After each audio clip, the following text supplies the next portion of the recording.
Selamat sore, saudara-saudara. Pada saat ini kita berjumpa lagi dengan saya, Pendeta Albertus Pati, dalam satu acara Biola, Bina Online GKI Maulana Yusuf. Dan tema kita kali ini adalah rapuh tetapi tetap kokoh. Kita akan bicara dulu tentang kerapuhan. Saudara-saudara, rapuh adalah lemah, gampang pecah, mudah putus asa, fragile, vulnerable. Artinya seorang yang rapuh adalah orang yang kalau menghadapi sesuatu, bahkan belum menghadapi pun sudah putus asa. Itu rapuh. Dan saudara-saudara, pada dasarnya manusia itu rapuh, vulnerable. Pemazmur mengatakan bahwa manusia diciptakan itu hampir sama seperti Allah, kata Pemazmur 8. Betul, hampir sama seperti Allah, tetapi bukan Allah. Artinya bahwa manusia ini rapuh. Saudara dan saya rapuh. Kita realistis saja. Oleh karena itu ketika kita menghadapi persoalan, kita bisa mengeluh, kita bisa meratap, kita bisa menangis. Menangislah, tidak apa-apa. Bahkan kalau Anda seorang laki-laki, menangis juga tidak apa-apa. Karena menangis itu menolong orang untuk mengeluarkan segala emosi dia, menyalurkan semua emosinya. Tidak apa-apa, saudara-saudara. Oleh karena itu juga kalau ada orang yang memang kemudian rapuh, jangan dihakimi. Terimalah dia, dengarkan dia. Nggak usah dibilang cengeng lah, nggak usah dibilang kok kamu terlalu rapuh. Dia akan makin frustrasi. Lebih baik terimalah dia apa adanya. Saudara-saudara, seorang sejarawan yang terkenal namanya Yuval Noah Harari. Dia pernah menulis sebuah buku yang berjudul Homo Deus. Ingin katakan bahwa manusia itu sudah menjadi Deus, sudah menjadi Allah. Tetapi baru saja buku itu dikeluarkan, saudara-saudara, kita terkena pandemi COVID-19. Dan di situ terlihatlah betapa manusia tidak berdaya apa-apa. Manusia banyak yang frustrasi, banyak yang bunuh diri, banyak yang kemudian mengalami kebingungan dan kepanikan, bahkan keputusasaan. Jadi oleh karena itu, saudara-saudara, manusia pada dasarnya bukanlah homo deus. Karena manusia itu suka atau tidak suka, diakui atau tidak diakui, kita semua, saudara dan saya, adalah manusia yang rapuh. Kalau kita berilusi, menipu diri dengan mengatakan, oh sebetulnya aku adalah homo deus, aku adalah Allah. Seorang yang ilusi seperti itu, dia akan terjebak pada sikap otoritarianisme, merasa paling benar sendiri, merasa paling hebat sendiri, merasa harus menguasai yang lain, dan pada satu titik tertentu dia akan mengalami kesulitan juga dengan dirinya dan dengan orang lain, dan dia akan mengalami kesendirian. Nah, saudara-saudara, manusia itu rapuh. Seringkali kita juga bisa merasakan kerapuhan kita ketika kita mulai merasakan sakit penyakit. Kita tahu betapa badan kita ini juga terbatas. Saya merasakan rapuh, dulu saya merasa kuat sekali, saudara-saudara, tapi pada satu saat saya terkena pembengkakan jantung, dan disitulah saya sadar badan saya pun ada batasnya, tetap harus dirawat. Oleh sejak saat itu saya jauh lebih memikirkan juga tentang kesehatan fisik saya, badan saya di tengah-tengah kesibukan yang luar biasa. Saya merasakan dan mengalami kerapuhan saya. Banyak orang mengalami kerapuhan karena ketika dia mengalami bencana alam. Ada orang yang mengalami kerapuhan ketika dia merasakan atau mengalami duka oleh karena kematian orang yang dia kasihi. Dia ingin sekali menolong tetapi dia tidak bisa apa-apa, dan akhirnya orang yang dia kasihi itu meninggal. Ada orang yang mengalami kerapuhan oleh karena adanya goncangan sosial politik, sama seperti yang terjadi misalnya di Ukraina. Ketika terjadi serangan dari Rusia, orang begitu panik, orang begitu mengalami kebingungan dan sebagainya, dan tiba-tiba semua orang mengalami kerapuhan. Apalagi saudara-saudara, orang-orang dari negara-negara barat yang selalu merasa bahwa kami hebat, kami luar biasa. Tetapi Putin mengatakan, kalau kalian ikut campur dalam persoalan Ukraina, saya akan memencet bom nuklir. Semuanya tiba-tiba ketakutan dan semuanya merasakan kerapuhan. Dan saudara-saudara, oleh karena itu saya ingin katakan bahwa pada dasarnya kita semuanya rapuh ya. Kita sendiri pada dasarnya manusia yang terbatas. Kita juga mengalami kerapuhan ketika kita melihat adanya ketidakadilan, adanya kemiskinan ekonomi, adanya diskriminasi atas dasar agama, etnik, gender, atas dasar orientasi seksual, dan sebagainya. Kadang-kadang bahkan kita menjadi korban dari kerapuhan struktur sosial atau situasi sosial yang kita semua tidak bisa hindari. Dan kita hanya bisa menangis, meratap, kenapa kok dunia seperti ini? Kenapa kok begitu? Seharusnya kan begini, seharusnya kan begitu. Kita hanya bisa mengeluh. Karena kita tahu bahwa betapa kita terbatas. Ada banyak hal yang tidak bisa kita kuasai dalam hidup. Ada banyak hal, saudara-saudara, di dalam kehidupan ini yang tidak bisa kita kontrol. Yang di luar kontrol kita, uncontrollable.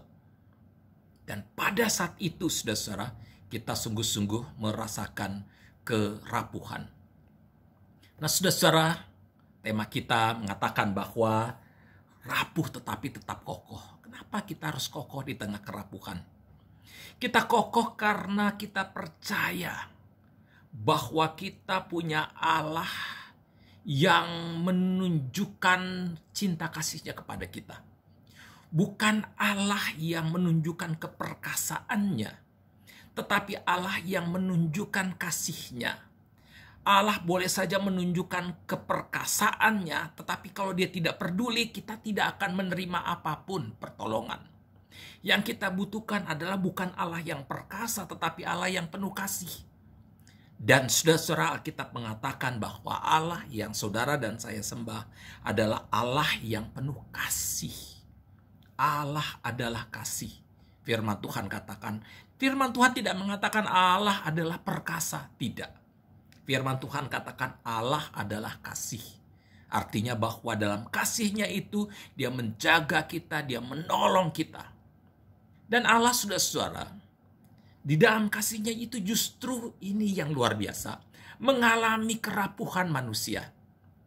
Firman Tuhan mengatakan Allah mengosongkan diri menjadi manusia yang rapuh, menjadi manusia yang sama sekali tidak berdaya.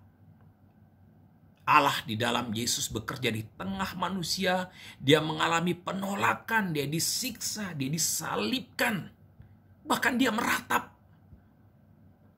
Ya Bapa, mengapa engkau meninggalkan aku?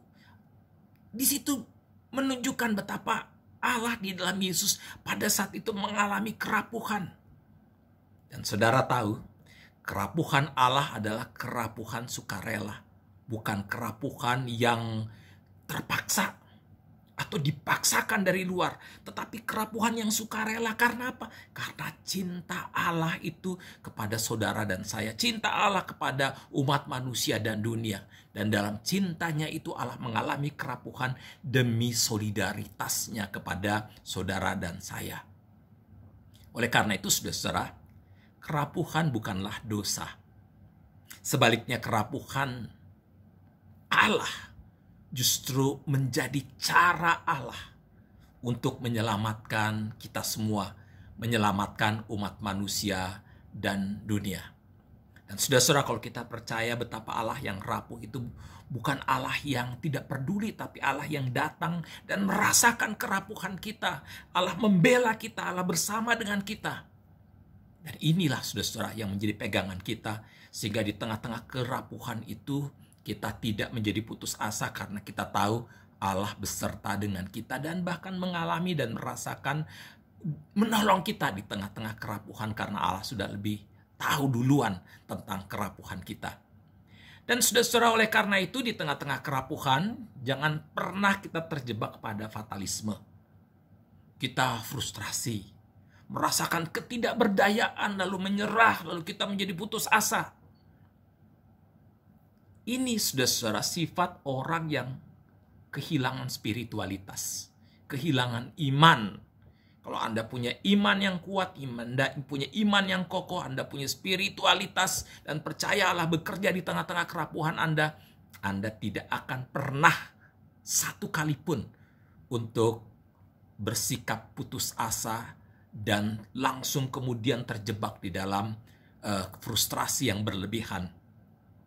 Saudara-saudara, banyak orang yang berharap bahwa di tengah-tengah kerapuhannya itu akan datang Mesias alias Ratu Adil yang akan menyelamatkan dan memenangkan kita.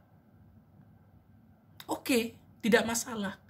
Tapi yang ingin saya katakan, saudara-saudara, hati-hati karena begitu banyak Mesias-Mesias palsu yang mengatakan, oke, kami datang untuk menyelamatkan kalian. Hati-hati, saudara-saudara. Banyak orang yang berusaha untuk mengeksploitasi ketakutan dan kerapuhan kita, dan efeknya adalah kita menjadi kena tipu, lalu kemudian kita menjadi lebih terpuruk lagi. Nah, saudara-saudara, oleh karena itu, kita harus menerima kerapuhan kita. Kita harus bersikap realistis terhadap kerapuhan kita. Tetapi pada saat yang sama kita harus percaya bahwa Allah bekerja di dalam kerapuhan kita. Itu misalnya dialami oleh Paulus. Paulus mengatakan, aku sakit dan aku berdoa supaya Allah mengangkat penyakit ini dari dalam diriku. Dia bagaikan duri di dalam daging. Tapi kemudian Paulus katakan apa? Aku udah berdoa, tapi apa kata Tuhan? Paulus, cukuplah kasih karuniaku bagimu. Karena di dalam kelemahanmu, di dalam kerapuhanmu, di dalam ketidakberdayaanmu, kasihku menjadi sempurna. Oleh karena itu, saudara-saudara, di tengah-tengah situasi apapun yang kita hadapi, ya, jangan pernah putus asa, jangan pernah frustrasi, jangan pernah kehilangan iman.